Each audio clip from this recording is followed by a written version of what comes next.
Ahoy mateys, my name is Cullen and this is my 1978 Chris Craft Corinthian. We are on my big Labor Day weekend trip. I already made a video all about Saturday. I published that actually Saturday night, but then my laptop died and I couldn't recharge it. So this is the rest of the weekend put together in a single video, and we're gonna talk about how this trip ended up after you see the rest of it. So here we go. Now, pulling up the anchor single-handed can be just as hard, if not harder, than putting it down. I'd say a lot harder. It just depends on a lot of factors, but slow and steady is the name of the game, especially if you wait until there's basically no current. Then just pull forward, wait for the boat to catch up, to ease some tension on the chain, and then pull forward again. And eventually you'll get to a spot where the anchor is right above, or the boat is right above the anchor. And that's the part where things could get iffy, because it's gonna be locked into place. And you might have to use the boat's own strength to your advantage. I think that's it right there. Yeah, the anchor's going straight down, which means the anchor is hooked in. I actually saw some bubbles forming. So yeah, maybe the anchor just unhooked. Nope. So what I'm gonna do is I'm gonna go up to the helm and we are going to wiggle this anchor loose. We want to twist the anchor underwater. That's how we get it to change directions. I keep on seeing all that bubbles. I feel like that has to be where the anchor is.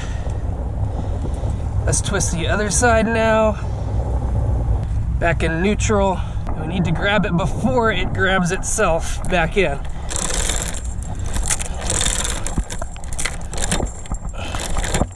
And now we head on out.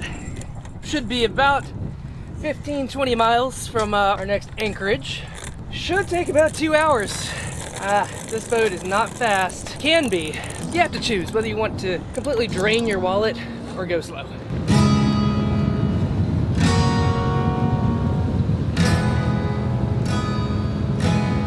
Man, look at all this traffic. This is Labor Day, I guess.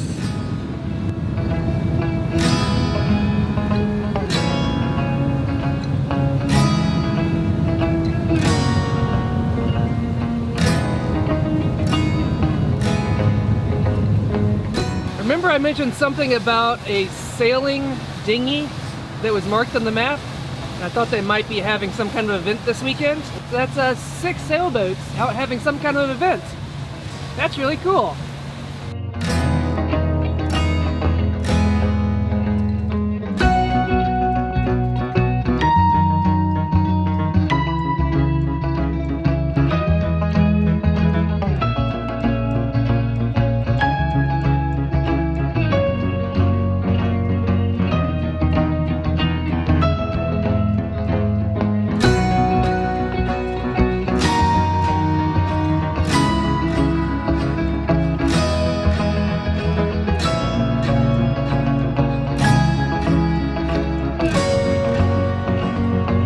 I've got filet mignon and some vegetable skewers.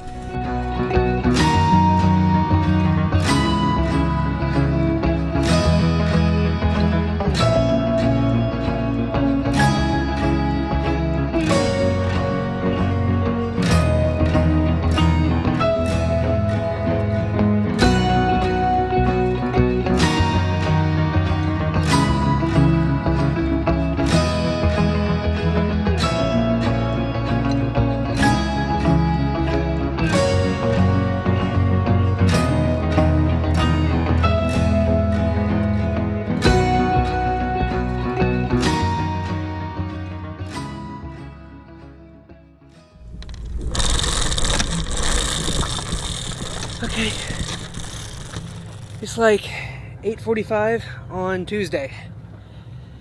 I just pulled up the anchor for the 3rd time in as many days. I am absolutely exhausted. And the bow of the boat is dirty. Let's go home. Man, it sure is pretty though. Dang. Ortega River Bridge, Ortega River Bridge, this is Motor Yacht Big News, approaching inbound, requesting an opening at your convenience. Over.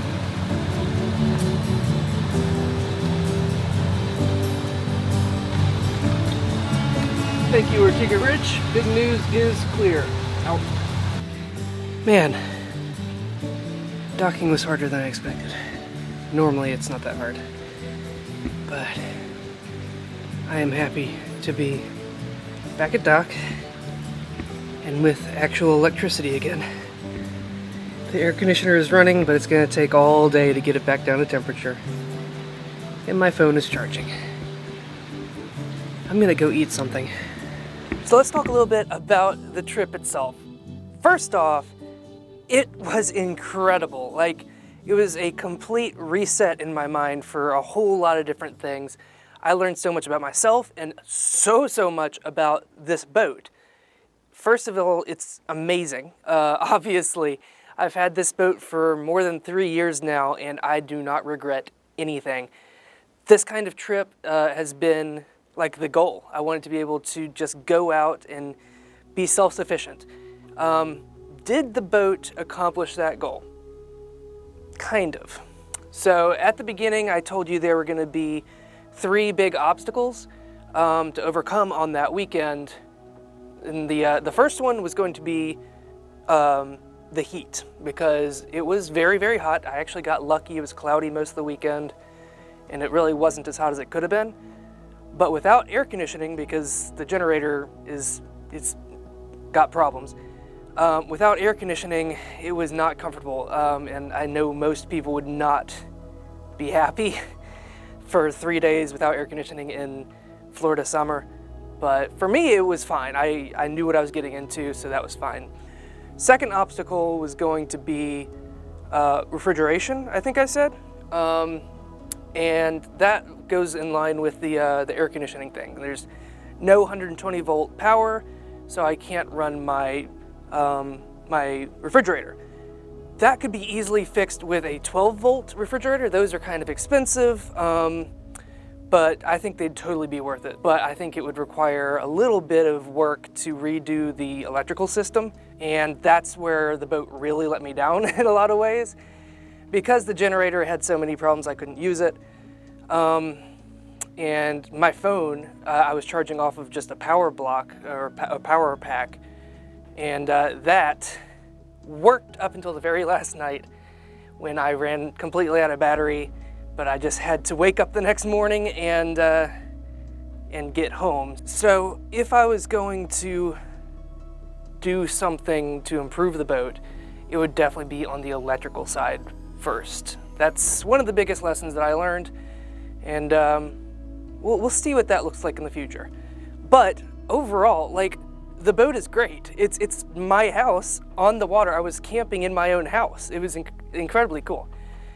So thanks so much for coming along with this trip. Sorry I couldn't put out a video every single day like I was hoping to, but hopefully you still feel like you got most of the experience, and it was a lot of fun to do this trip and to make this video, and we'll try to do something like this again sometime, so stick around. All right, bye.